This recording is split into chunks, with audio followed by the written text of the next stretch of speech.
Son vikingos que trabajan por encargo. Mercenarios despiadados que infunden el miedo en el enemigo. Es la versión más brutal de la guerra en los años oscuros.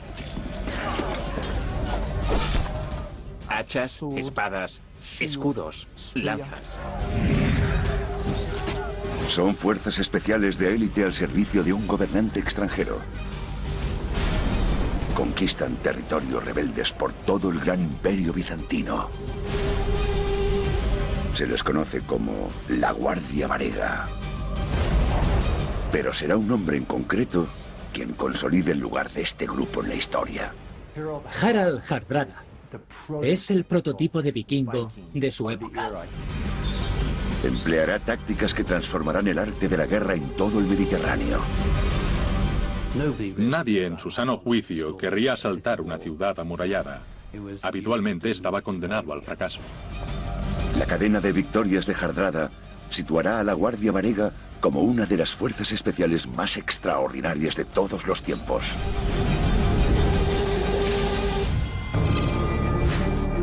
Casi 1000 años después del nacimiento de Cristo, el Imperio Bizantino constituye el estado más grande, más rico y mejor organizado de Europa. Se extiende desde Italia al oeste, pasando por Grecia y los Balcanes, hasta llegar a Asia Menor en el este. Su líder es el emperador Basilio II, el hombre más poderoso del mundo. Pero el imperio de Basilio está en peligro.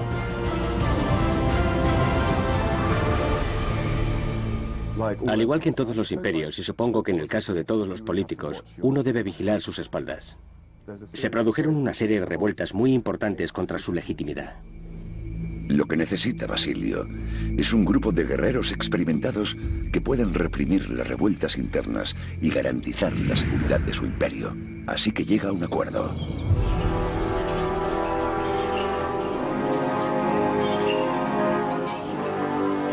Vende a su hermana al gran príncipe de Kiev, en Ucrania, Vladimiro el Grande.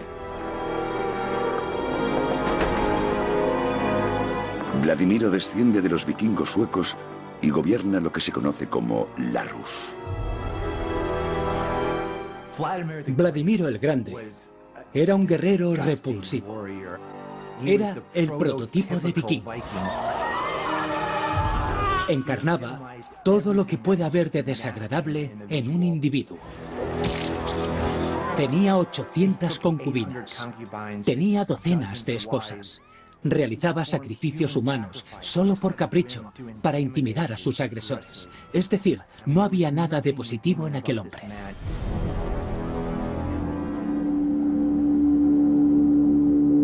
A cambio de su hermana, Basilio obtiene precisamente lo que necesita: 6000 de los guerreros más temibles del planeta. Pasarán a ser conocidos como la Guardia Varega, las mejores fuerzas especiales de finales de la antigüedad.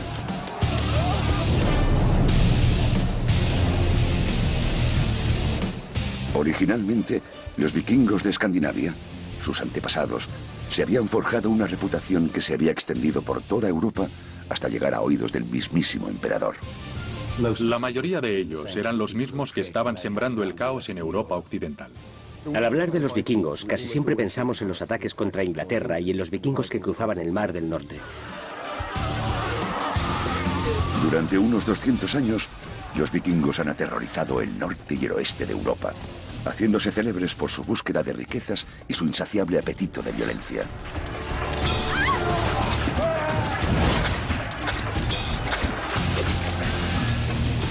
Los hombres de Escandinavia eran duros, llevaban tatuajes, eran viriles, tenían la sangre caliente.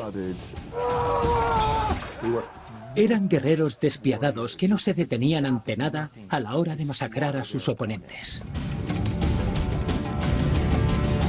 Pero no todos se dedican a saquear el norte y el oeste de Europa. Los vikingos más listos no se dirigían al oeste, se dirigían al este.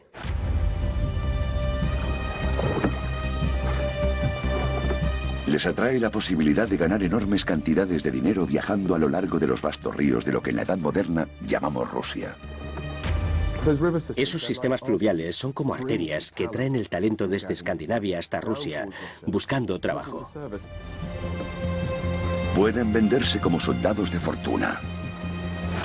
Mercenarios para los poderosos señores de la guerra de la región. Al igual que los vikingos que causan estragos en buena parte de Europa, traen consigo una terrible diversidad de armas.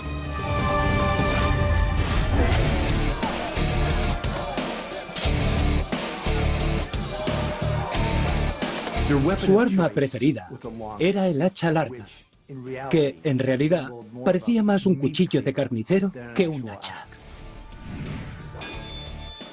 La famosa hacha danesa, que tiene un único filo de 30 centímetros de largo que puede seccionar la cabeza de un hombre de un solo golpe. Era un arma letal. También utilizaban la espada de doble filo, brutalmente efectiva. Y la lanza.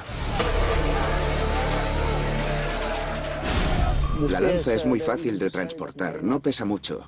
Se fabrica de forma muy barata y muy rápida. Eso la convierte en un arma excelente. Como experto en las armas vikingas, Martin Holman conoce todas las ventajas de utilizar una lanza en combate.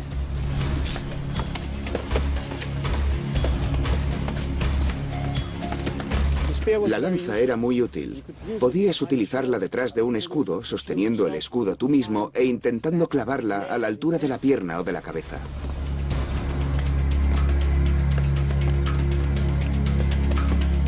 También se podía luchar sin escudo. Si él fuese mi amigo, podría estar detrás de la línea de combate y él me estaría cubriendo. Podría clavarle esta larga lanza al enemigo. Me muevo y ataco. Me muevo y ataco, desde detrás de la línea.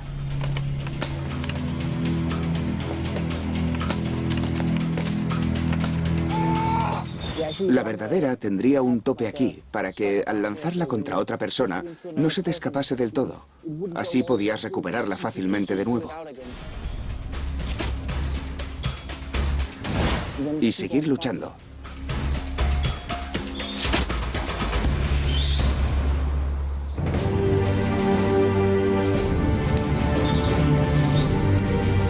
Estos vikingos del Rus pasaron a ser conocidos como los varegos. Recibieron ese apodo porque eran famosos por permanecer juntos. Es una palabra nórdica antigua que probablemente designa algún tipo de compañía para clasificar una comunidad de personas con intereses comunes. Son personas que cuidan las espaldas de los otros. Es un mundo muy brutal, masculino y viril, de tipos con mucho éxito. Son hombres que han puesto sus miras en el prestigio y la riqueza.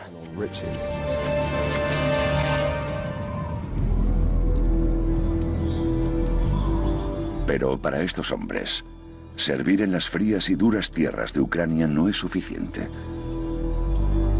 Para este clan unido de mercenarios, la posibilidad de servir al hombre más rico del mundo, Basilio II, resulta irresistible. En Constantinopla tenían la oportunidad de acumular más riquezas de lo que incluso podían imaginar. Los varegos se incorporan al servicio del emperador como su unidad de combate de élite. Y comienzan a reprimir las revueltas internas. Tenía un problema básico, con una rebelión contra él, liderada por un hombre llamado Bardas Focas, que reclamaba el trono para convertirse en emperador. Y su propia escolta griega se había pasado al otro bando. Así que necesitaba unas tropas en las que pudiese confiar para sofocar esta rebelión interna. En cuestión de meses, Basilio logra deshacerse de sus últimos rivales restantes. Para Basilio es una victoria a corto plazo. Tras haber ayudado a Basilio a proteger su vasto imperio, a la Guardia Varega se le asigna la siguiente tarea: hacerse cargo de la capital del imperio.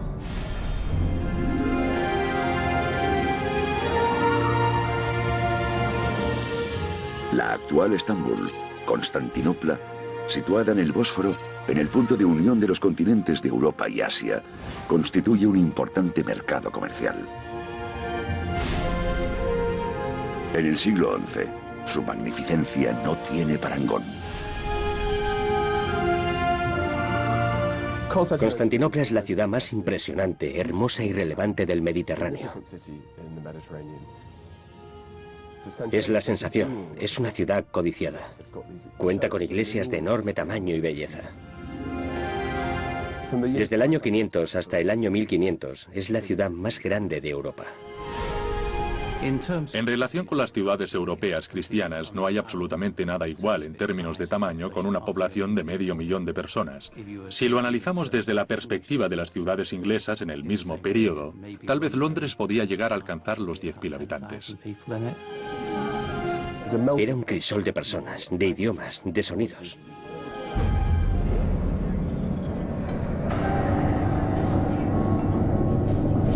Pero Constantinopla es también un lugar peligroso, especialmente para un emperador. No hablamos de políticas bizantinas porque sí. El imperio bizantino es legendario por sus retorcidas intrigas. Pese a parecer agradablemente caótica y colorida por fuera, bajo esa fachada, la ciudad era un laberinto de cambios de poder y maniobras políticas. Eso hacía que todos sospechasen de todos. Estaban los que gozaban del favor del emperador y rápidamente despertaban envidias. Y estaban los que sentían que debían recibir más por lo que hacían y se reunían en oscuras tabernas tramando cuál sería su siguiente paso. Todo el mundo estaba sellando tratos, manteniendo a los amigos cerca y a los enemigos todavía más cerca. Se trata, por encima de todo, de evitar el horrible destino de algunos de sus predecesores, por lo que Basilio necesita a la Guardia Varega. Los emperadores bizantinos acabaron a menudo asesinados y derrocados.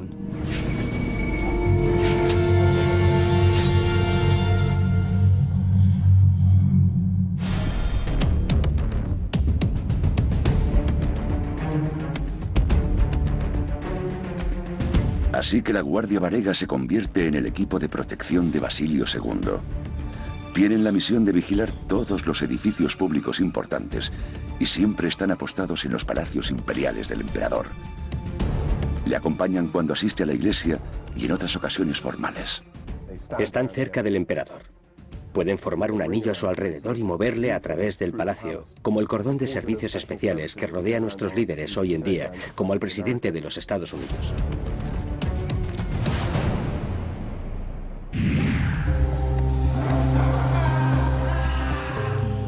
Pero la Guardia Varega tiene otra labor más siniestra. Son los asesinos del emperador. Son las personas a las que envía el emperador para ocuparse de los sospechosos de traición. También son ellos quienes hacen el trabajo sucio. Se convierten en la policía secreta de Basilio, responsables de arrestar a los criminales sospechosos y a los enemigos políticos, a los que encierran en la lúgubre prisión de Constantinopla, que rápidamente se hace célebre por su extraordinaria brutalidad.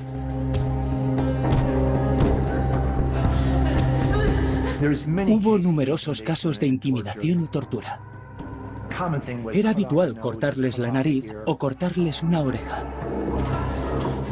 Hubo incluso casos en los que recogían excrementos humanos y los ponían en los ojos, la nariz y la boca del criminal.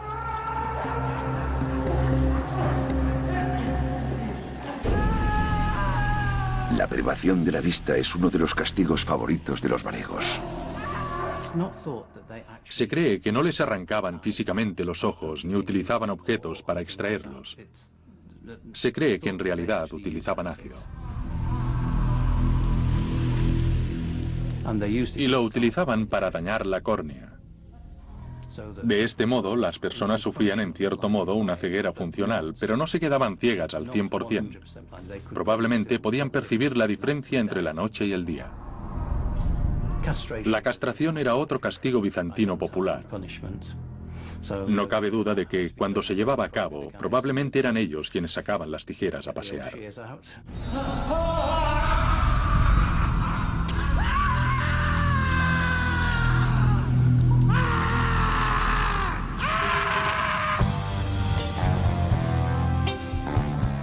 Cuando no están haciendo el trabajo sucio del emperador en Constantinopla, los miembros de la Guardia Varega disfrutan de la buena vida. Existen numerosas actividades en la ciudad para mantener ocupados a los jóvenes y viriles vikingos. Constantinopla ofrecía muchísima diversión. Las carreras de cuadrigas eran la más popular de todas las actividades. Supongo que serían algo así como los futbolistas profesionales. Mujeres, alcohol. Para hombres criados en las frías y duras tierras de Escandinavia y Rusia, esto es como el paraíso. Creo que no podemos imaginarnos el shock cultural que debieron de experimentar estos escandinavos. Estos vikingos procedentes de tierras nevadas, cuando pisaron Constantinopla por primera vez. Hay que tener en cuenta que vivían en cabañas. Ahora llegaban a un clima exuberante y tropical, y para su deleite, con un suministro interminable de buen vino.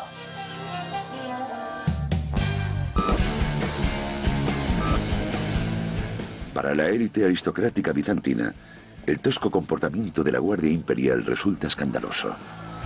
Los hábitos alcohólicos y el libertinaje de los varegos les hacen ganarse el apodo de las botas de vino del emperador.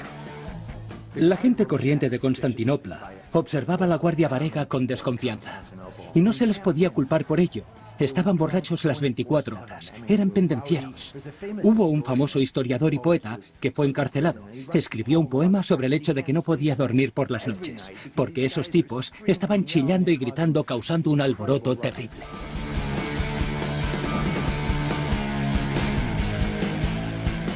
Ese comportamiento podría explicar por qué, todavía hoy, puede verse un extraño grafiti vikingo grabado en la balaustrada de la Catedral de Santa Sofía, la más grande de su época.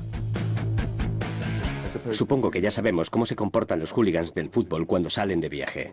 Si has bebido suficiente y estás en un lugar donde quieres dejar tu huella, grabar algo con un cincel en una pared es una forma de demostrar que has estado ahí y de demostrar a tus colegas que lo has hecho. La inscripción dice: Halfdan estuvo aquí. Podía haber dejado su marca en cualquier parte. ¿Por qué eligió hacerlo en la gran catedral? Supongo que si hay una buena forma de demostrar que has estado en un sitio, es esa.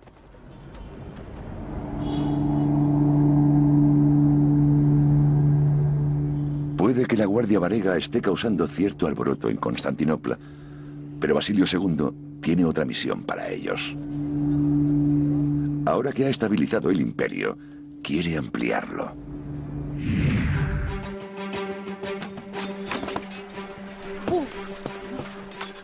La Guardia Varega se incorpora al ejército bizantino. Están divididos en compañías de 500 hombres. Cada compañía está bajo el mando de un oficial regular, llamado Acolouzos. Eso significa que los varegos, al contrario que los típicos vikingos, deben instruirse en la disciplina. Los varegos tienen que ser muy organizados, muy agresivos, pero al mismo tiempo tienen que poder cumplir órdenes. Pero existe otra diferencia clave en la forma en que son utilizados. Mientras que a la mayoría de los vikingos se les asigna realizar cargas apresuradas en el campo de batalla, el emperador utiliza a sus varegos de manera diferente. Los mantiene en reserva. Ellos habrían preferido ocupar una posición más adelantada. Habrían preferido poder ejercer alguna clase de control y mando durante el transcurso de la batalla e idear tácticas para responder a los movimientos del enemigo. Únicamente cuando el combate entra en su fase más encarnizada es cuando el emperador recurre a sus mejores tropas.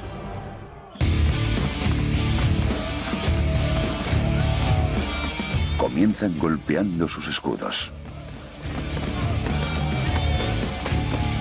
Y a continuación se lanzan a la carga.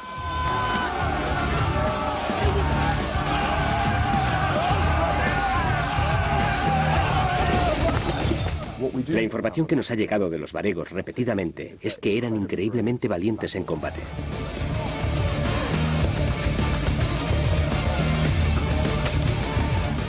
Nunca daban su brazo a torcer. Siempre luchaban por los demás y su intensidad era tan enorme que siempre seguían luchando.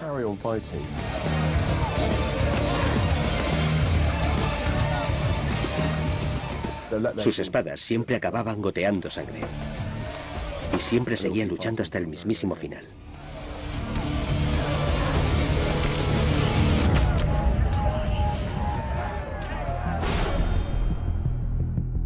Los varegos no son solo violentos. También dominan la táctica. Una clave de su éxito es el uso del muro de escudos. Básicamente entrelazaban sus escudos. Podían utilizarlo con fines defensivos, contra caballería, arqueros, infantería. Debemos imaginarnos que había varias personas colocadas así y que se solapaban de esta forma sus escudos. De esta manera constituían una formación muy fuerte e incluso podían avanzar así. Pero el muro de escudos de la Guardia Varega ofrece algo más que protección. Pueden desplegar una táctica exclusiva de los vikingos para perforar las líneas enemigas.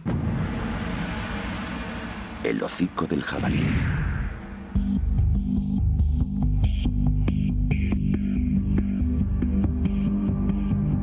Para romper un muro de escudos, creaban una formación semejante a una cuña, algo parecido, y colocaban a los hombres más fuertes en la parte delantera.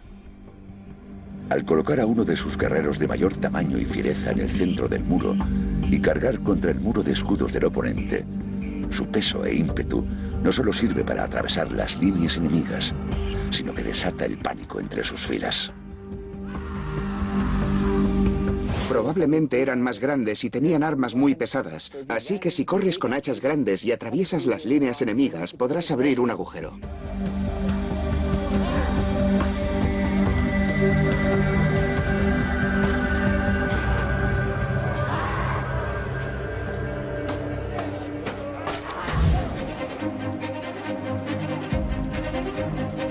Bajo el estandarte del emperador Basilio II, la Guardia Varega consigue un éxito detrás de otro.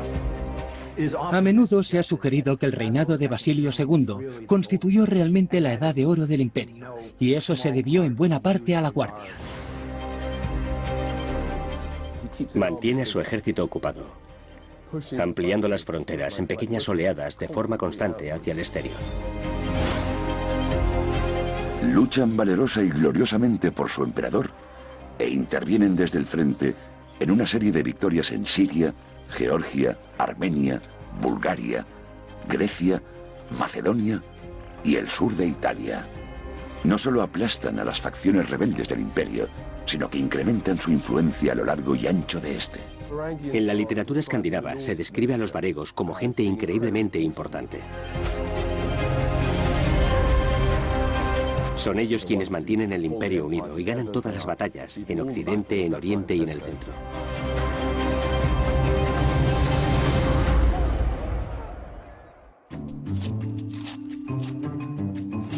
Las victorias convierten a los miembros de la Guardia Varega en hombres muy ricos.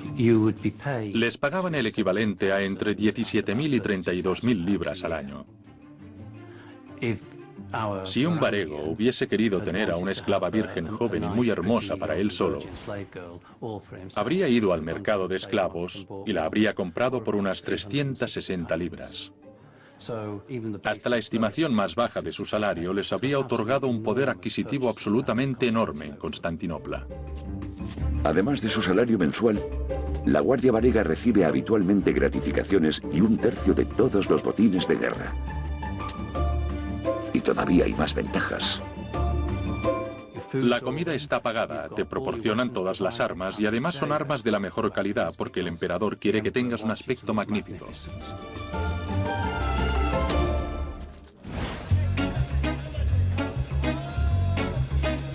¿Y qué hacen con estos botines de guerra? Se los gastan. En el mercado de Constantinopla se vende de todo. Es algo inimaginable. Hay especias, Hay metales, oro, plata, etc. No hay ningún límite en el dinero que puedes gastarte comprando esas cosas. La Guardia Varega se convierte en la envidia de sus familiares y amigos que viven en Escandinavia y Ucrania. Después de la guardia, después de haber completado su servicio, volvían a sus casas y llegaban a esas tierras del norte con unas riquezas increíbles que no podrías imaginar que las tuviera nadie, salvo un emperador. Nos podemos imaginar la emoción histérica que debían generar en su tierra natal. Pronto, todos los jóvenes vikingos quieren convertirse en miembros de la Guardia Varega. Los varegos que han estado en Constantinopla han vuelto y les han hablado de ello, y eso anima a los demás a ir. Porque los hombres que veían todo aquello pensaban, sí, por favor, yo también quiero formar parte de la acción.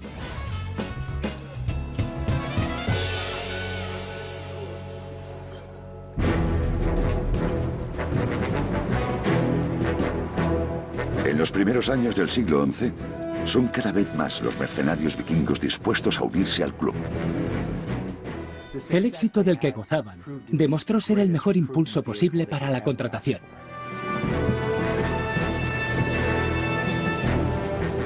Los jóvenes escandinavos que se dirigían a Constantinopla buscaban algo así como un año sabático y glamuroso, en el que poder ganarse sus galones.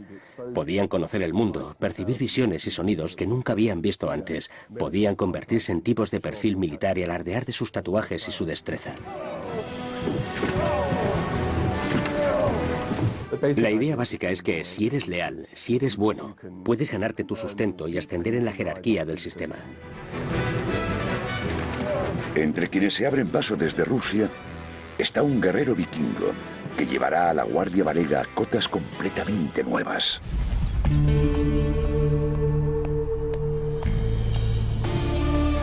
Con más de 1,80 de altura, este joven musculoso con su larga cabellera rubia representa una figura llamativa.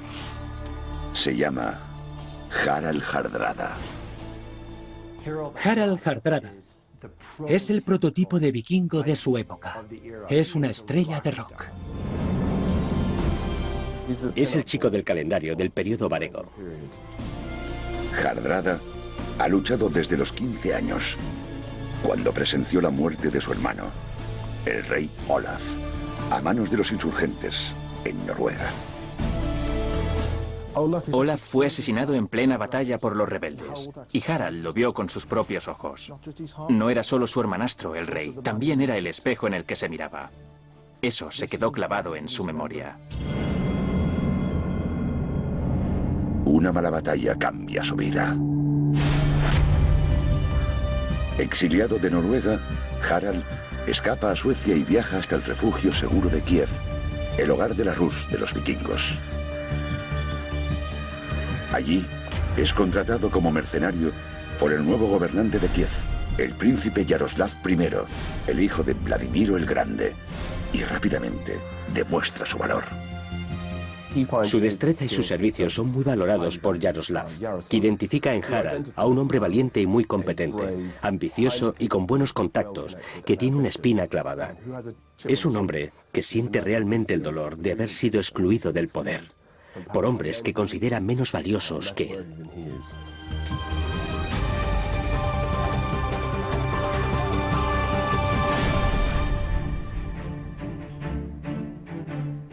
Pero finalmente, no puede resistirse a los encantos de la oferta del Imperio Bizantino.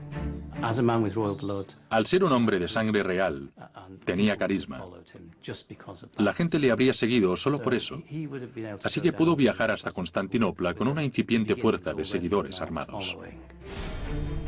Pero Harald no va a Constantinopla solo por el dinero. Nunca ha olvidado que es un príncipe vikingo. Su plan es regresar algún día a Noruega al mando de un enorme ejército para recuperar su corona.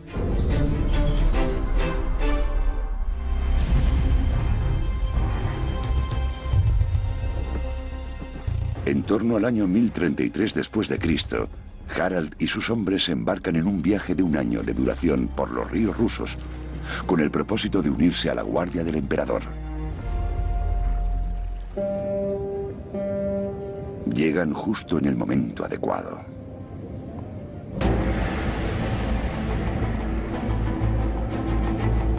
Basilio II ha muerto y ha sido sustituido por su sobrina, la emperatriz Zoe, y su marido Miguel IV. Los nuevos gobernantes están sometidos a una gran presión y necesitan reafirmar su autoridad. Harald es justo lo que necesitan. Es de confianza, es eficaz, sabe hacer las cosas, es inteligente. Es bueno tener a alguien así de tu lado. Es muchísimo mejor que el resto y tiene práctica. Ha participado en las batallas más brutales, así que sabe qué se necesita para ganar, entre lo que se incluye mutilar, torturar, crear alianzas y treguas y después romperlas. Sería capaz de cualquier cosa con tal de salir victorioso. Luchando con la Guardia Varega por todo el imperio, Harald deja su huella.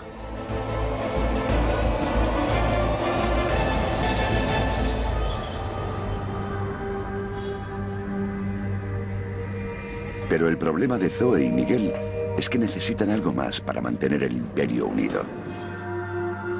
En comparación con Basilio II, parecen estar a la deriva. Si quieren silenciar a los escépticos, necesitan alcanzar la grandeza. Eso significa expandir el imperio. Así que Miguel pone sus miras en el oeste. Sicilia.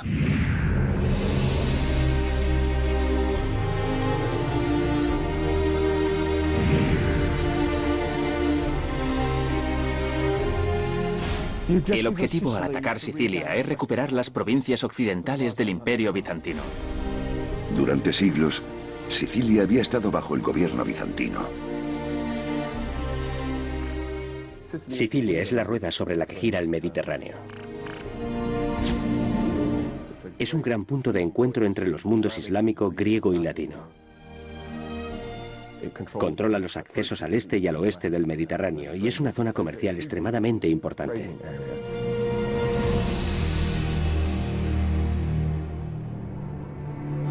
Pero ahora, la isla está en manos árabes. Sicilia es muy importante estratégicamente.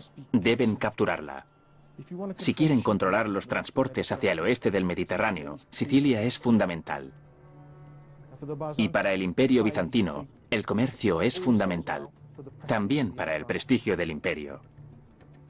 Es mejor conquistar y capturar antes que caer derrotado y perder.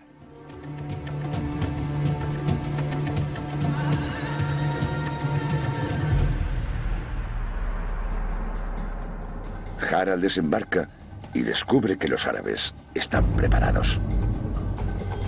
Conscientes de la eficacia de los varegos en el campo de batalla, han ideado un plan.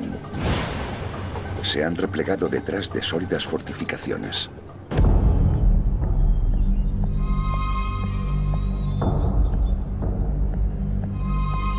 Desde un punto de vista militar, es un lugar muy difícil de conquistar.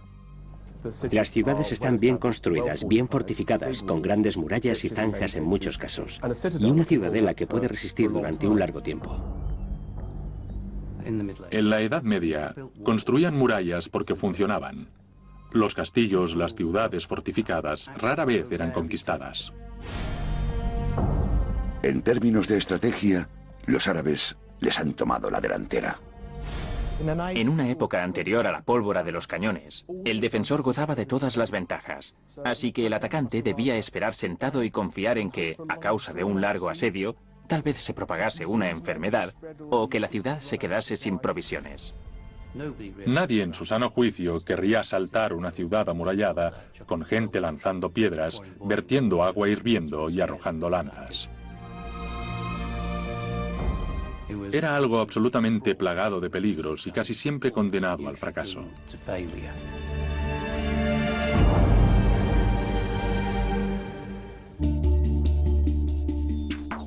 Esta situación plantea a Harald un grave problema. Las clásicas tácticas varegas, incluido el hocico del jabalí, no sirven de nada contra un muro sólido. Debe idear algo nuevo. Se trata de una prueba habitual para las fuerzas especiales de hoy en día. La capacidad para improvisar y utilizar todo lo que el entorno y las circunstancias ponen a tu disposición. La capacidad para pensar de forma diferente e idear un plan, de ser creativo, es absolutamente fundamental. Harald empieza a preguntarse qué pueden haber pasado por alto los árabes. ¿Cuáles podrían ser sus puntos débiles? Y entonces, mientras observa una ciudad fortificada, se da cuenta. Si no puede pasar por encima de las murallas, lo hará por debajo. Harald desarrolla la idea de excavar un túnel bajo la muralla que lleve a la ciudad.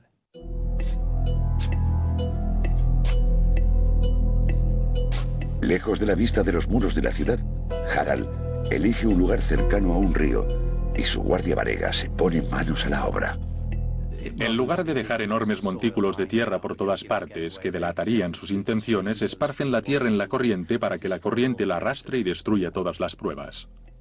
En el momento decisivo, cuando Harald cree que el túnel ya está dentro de los muros de la ciudad, espera. Hay un momento de respiro.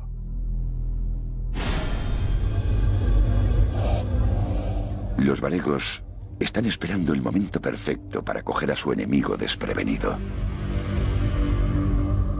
En este caso, es la hora de la cena. Los sarracenos locales estaban comiendo y bebiendo, haciendo lo que siempre hacían, puesto que creían que esas personas nunca podrían penetrar en su castillo. Según la saga escandinava de Harald, mientras los árabes disfrutan de su comida al anochecer, él y sus hombres emergen a través del suelo de caliza de la gran sala de banquetes.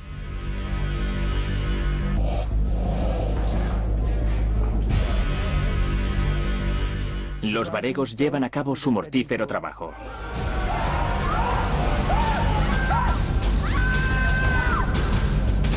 Los defensores están completamente asombrados. Esos lobos han entrado sin invitación en su ciudad.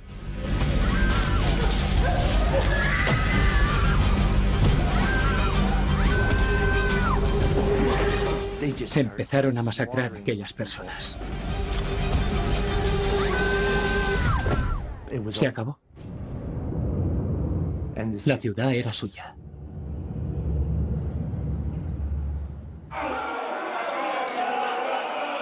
Es la primera de una serie de victorias extraordinarias.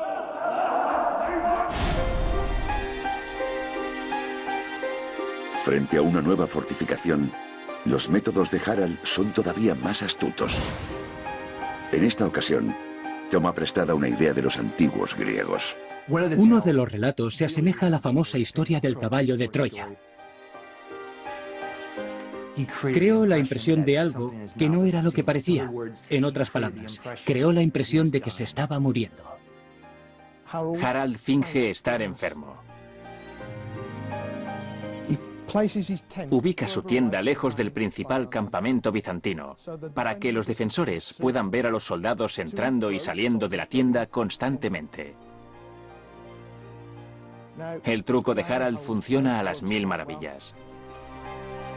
Los defensores árabes, confundidos ante la interrupción de los ataques contra su ciudad, envían incluso a sus propios espías para investigar. Descubren que Harald ha muerto.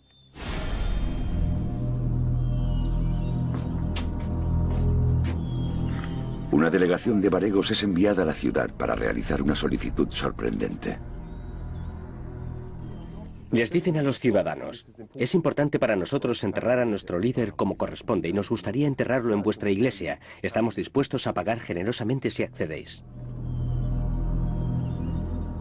Para los árabes que están en el fuerte, la oportunidad de tener a un soldado tan famoso enterrado dentro de sus muros representa un honor y algo irresistible.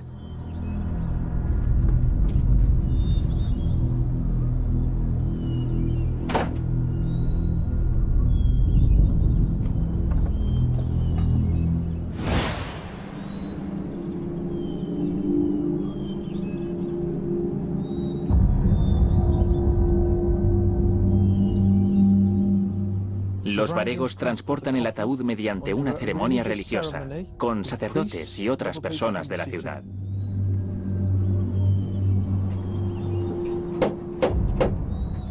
Según la saga, se abrieron las puertas y los portadores del féretro entraron solemnemente, caminando despacio.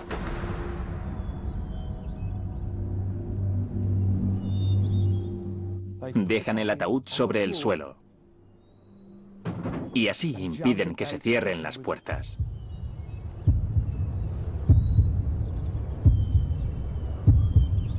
En ese momento decisivo, Harald hace saltar su trampa.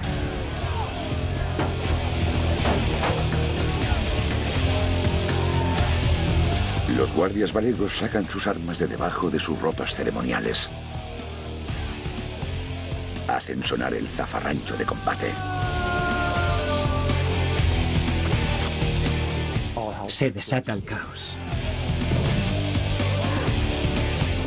Los vikingos destrozan absolutamente a todos. Se convierte en una masacre.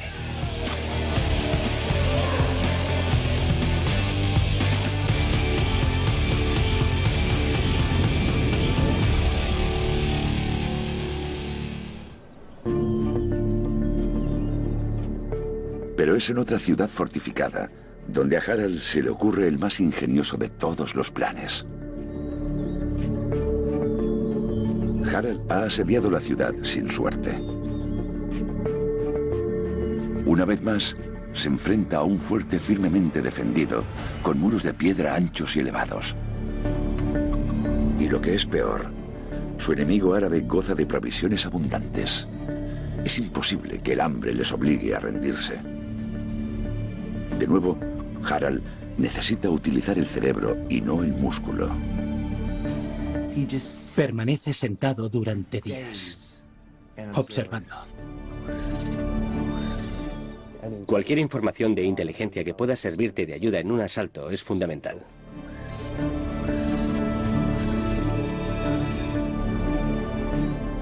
Solamente observa el poblado, buscando la inspiración sobre cómo conquistarlo.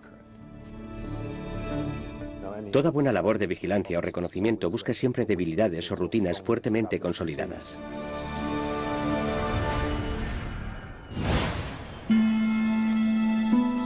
Harald se fija en dos cosas.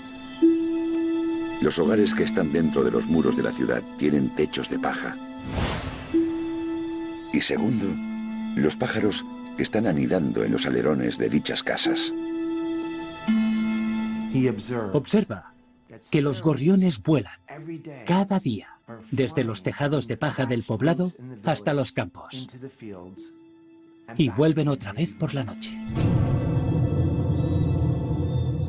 Se le ocurre un plan tan creativo como cruel. Ordena a que capturen tantos pájaros como les sea posible.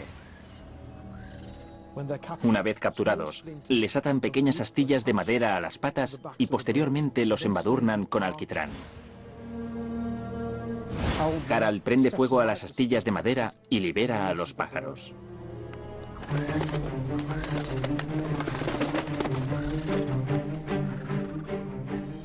Ardiendo, los pájaros regresan al interior de los muros, hacia sus nidos, sobre los techos de paja.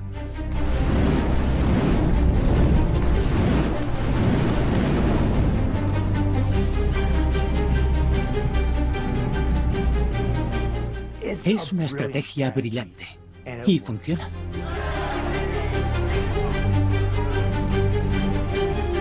En poco tiempo, las casas están en llamas.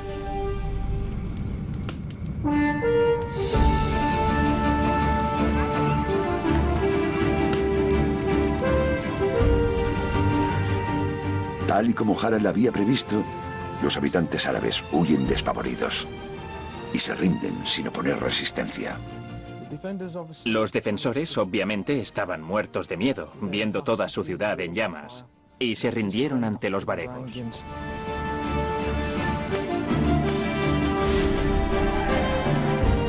Harald, magnánimo en la victoria, perdona la vida de los habitantes de la ciudad. Sicilia representa un gran triunfo para Harald y sus varegos. Han demostrado ser algo más que brutos que portan hachas. se han convertido también en maestros de la táctica. El éxito de Harald representa el punto álgido de la Guardia Varega y la sitúa entre las mejores fuerzas especiales de su época.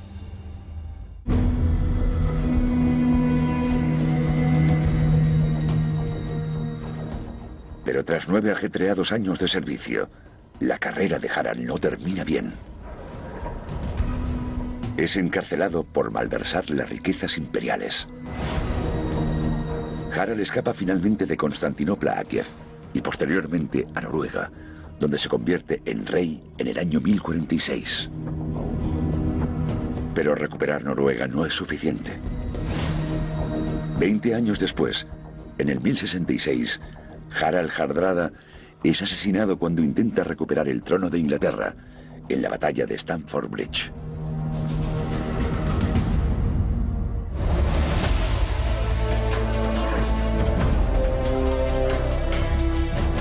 Sin Harald Hardrada, la Guardia Varega continúa luchando, pero nunca alcanzará las mismas cotas. En los años siguientes cosechan numerosas victorias, pero la llegada de la caballería pesada deja anticuadas sus tácticas. En el siglo XIV, lo que un día fue el escuadrón de invencibles del emperador se ha convertido en poco más que un grupo ceremonial. Sin embargo, sus años de gloria con Harald Hardrada y Basilio II han garantizado que la Guardia Varega sea recordada como una de las fuerzas especiales más devastadoras y exitosas de la historia. Hay algo brillante, creo, en la iniciativa y el espíritu aventurero de estas personas que abandonaron sus hogares que estaban tan al norte. Estos varegos son pioneros. Son exploradores, hombres que abren horizontes. Los miembros de la Guardia Varega no serán recordados como simples mercenarios, sino como una noble tradición de guerreros que combinaron el cerebro y el músculo, el orgullo y el deseo, para hacer lo que fuese necesario con tal de alcanzar la victoria.